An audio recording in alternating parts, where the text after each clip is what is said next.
আল্লাহ পাক আমাদেরকে আল্লাহর কালাম কোরআনে পাক আমাদেরকে দান করেছেন। এই কোরআন যেই ব্যক্তি নিজের জীবনে গ্রহণ করবে, ধারণ করবে, এই কোরআন ওই ব্যক্তিকে আলোকিত মানুষে পরিণত করে দিবে। এই কোরআন আমরা যেই সমাজে প্রতিষ্ঠিত করতে পারবো, কোরআন গোটা সমাজকে আলোকিত সমাজে পরিণত করে দিবে। আমরা এই কোরআন শুধু ব্যক্তি, পরিবার আর সমাজের জন্যই নাজিল করেন নাই, মানুষের জীবনের আরো যত বিষয় আছে, এমনকি রাষ্ট্র পরিচালনাও আল্লাহ পাক বিধিবিধান দিয়েছেন কোরআনে পাকের মধ্যে। অতএব কোরআনকে যদি রাষ্ট্রীয় পর্যায়ে প্রতিষ্ঠিত করা যায়, সেই রাষ্ট্র হবে আসল প্রকৃত শান্তিময় আলোকিত রাষ্ট্র ইনশাআল্লাহ।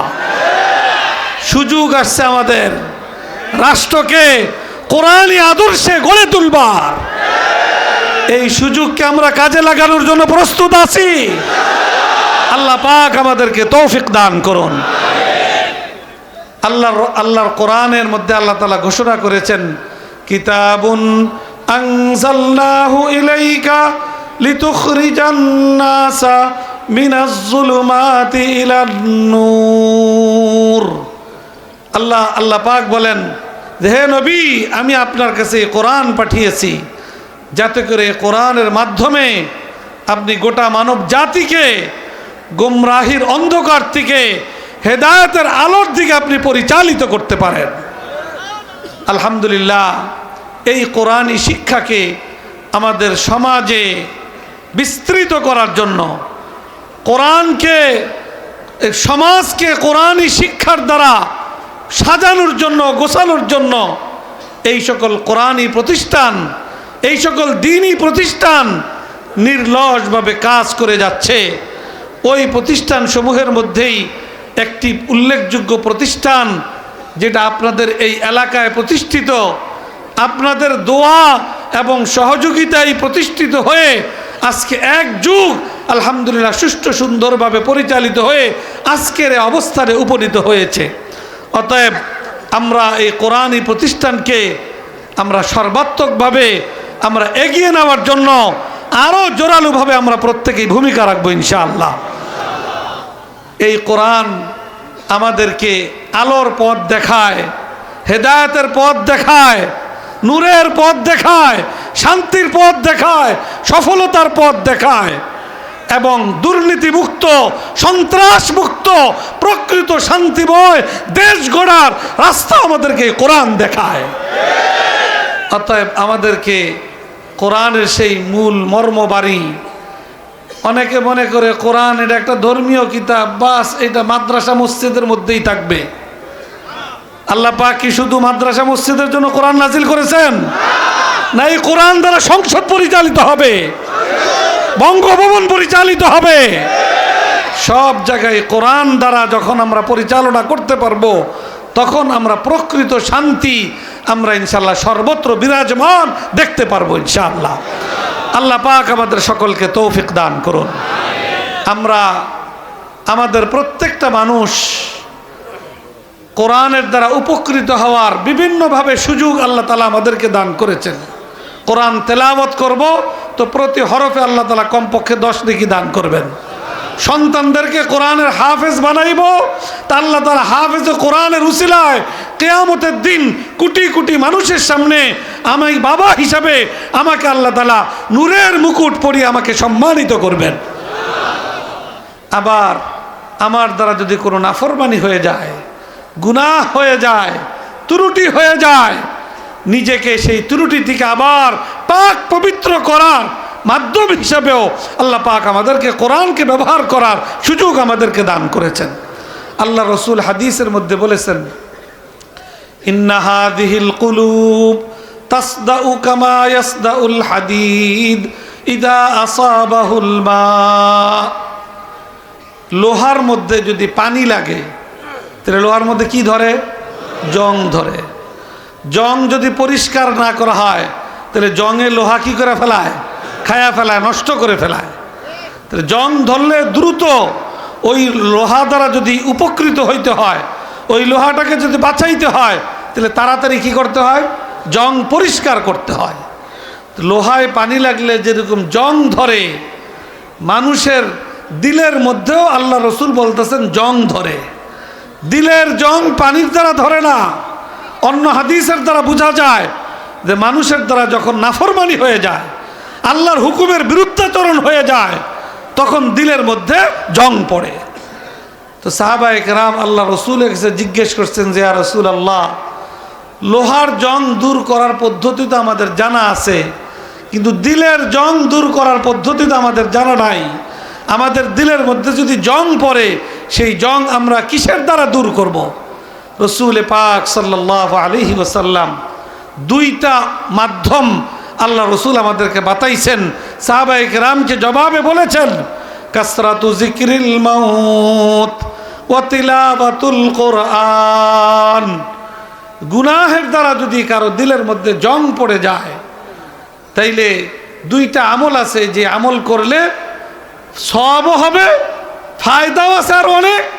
এছাড়া একটা গুরুত্বপূর্ণ ফায়দা হলো, গুনাহের কারণে দিলের মধ্যে যে জং পড়ছে, ওই দুই আমলের দ্বারা আল্লাহ তাআলা দিলের জং আল্লাহ তাআলা দূর করে দিলকে আবার পবিত্র বানিয়ে দেন। তার মধ্যে এক নম্বর হলো মৃত্যুকে স্মরণ করা। আমাদের সবাইকেই মরতে হবে, এই কথাটা আমি যখন স্মরণ করব, একদিকে আমার আমলকে সুন্দর করা, শুধরানো, এই দিকে আমার মনোযোগ বাড়বে। আরেক দিকে এই স্মরণের দ্বারা আল্লাহ পাক আমার দিলের গুনার জংও দূর করে দিবেন। দ্বিতীয় আরেকটা হলো তেলাওয়াতুল কোরআন।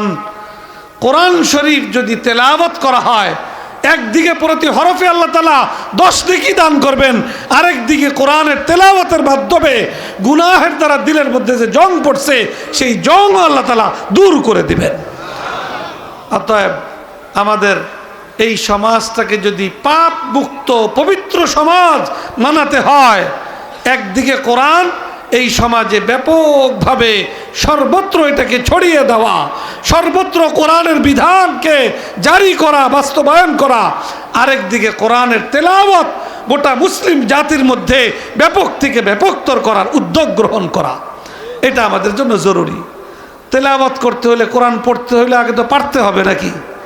যে কোরআন পড়তে পারে না, পারেই না, সে কি পড়তে পারবে?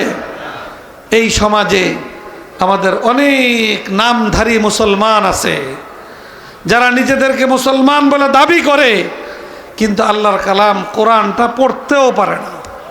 তাহলে সে কি আসলে মুসলমান হওয়ার যোগ্য?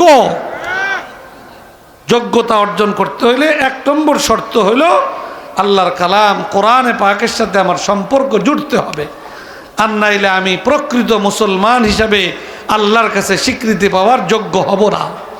অতএব আজকের এই কোরআনী মাহফিল থেকে, এই জামিয়া আরাবিয়া নূরে মদিনা, এই প্রতিষ্ঠানের এই ইসলামী মহাসম্মেলন থেকে আমরা অঙ্গীকারাবদ্ধ হই যে আমরা নিজেরা আগে কোরআনে পাক সহিশুদ্ধভাবে পড়ার যোগ্যতা অর্জন করব।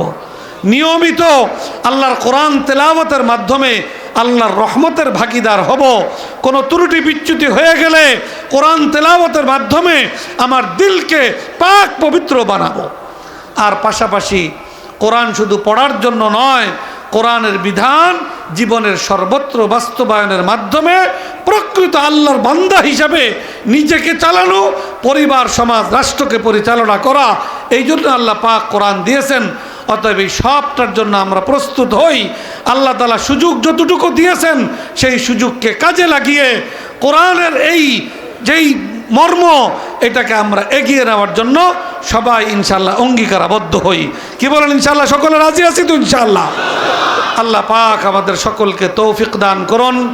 আমরা এই কোরআনী প্রতিষ্ঠানের ফসল, যাদের মাথায় আজকে আমরা এখানে পাগড়ি পরালাম, আমাদের সকলের কর্তব্য তাদের জন্য দোয়া করা, যে আল্লাহ পাক তাদের সিনার মধ্যে কোরআন, কোরআনের ইলম, কোরআনের নূর আল্লাহ তাআলা যে দান করেছেন, এটা যেন তারা আজীবন এটাকে হেফাজত করতে পারে, এবং এই কোরআনের ইলম এবং কোরআনের নূরের যে হক তাদের উপরে বর্তায় সেই হক যেন তারা আদায় করতে পারে।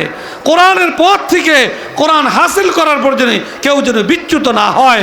ওয়ারিসে নবী হিসাবে তাদের উপরে যে জিম্মাদারি, আল্লাহ পাক প্রত্যেককেই সেই জিম্মাদারি যথাযথভাবে পালন করবার তাদেরকে আল্লাহ তাআলা তৌফিক দান করুন। তারা যদি দায়িত্ব পালন করে, আমরা যারা মাদ্রাসা প্রতিষ্ঠা এবং পরিচালনায় সহযোগিতা করছি, ভূমিকা পালন করছি, তাদের দায়িত্ব পালনের মধ্য দিয়ে আমরাও বিরাট সওয়াবের ভাগীদার হয়ে যাব ইনশাআল্লাহ। এজন্য আমরা আমাদের স্বার্থেই তাদের জন্য দোয়া করা, তাদের পথ যেন চলা মসৃণ হয়, তারা যেন সঠিক পথে বাকি জিন্দেগি কাটাইতে পারে, তারা যেন ওয়ারিসে নবী হিসাবে দায়িত্ব পালন করতে পারে, যারা যেন কোরআনের ধারক বাহক হিসাবে কোরআনের মর্যাদা রক্ষা করতে পারে, কোরআনকে সমাজে আরও ব্যাপকভাবে ছড়িয়ে দেওয়ার জিম্মাদারি যেন তারা পালন করতে পারে। আল্লাহ পাক তাদের সকলকে সেই তৌফিক দান করুন।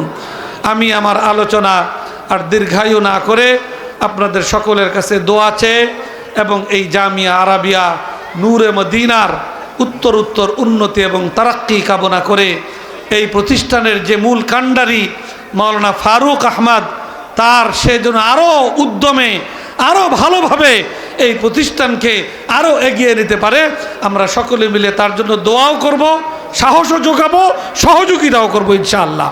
আল্লাহ পাক আমাদেরকে তৌফিক দান করুন। আমিন। ওয়া আখিরু দাওয়ানা আনিল হামদুলিল্লাহি রাব্বিল আলামিন।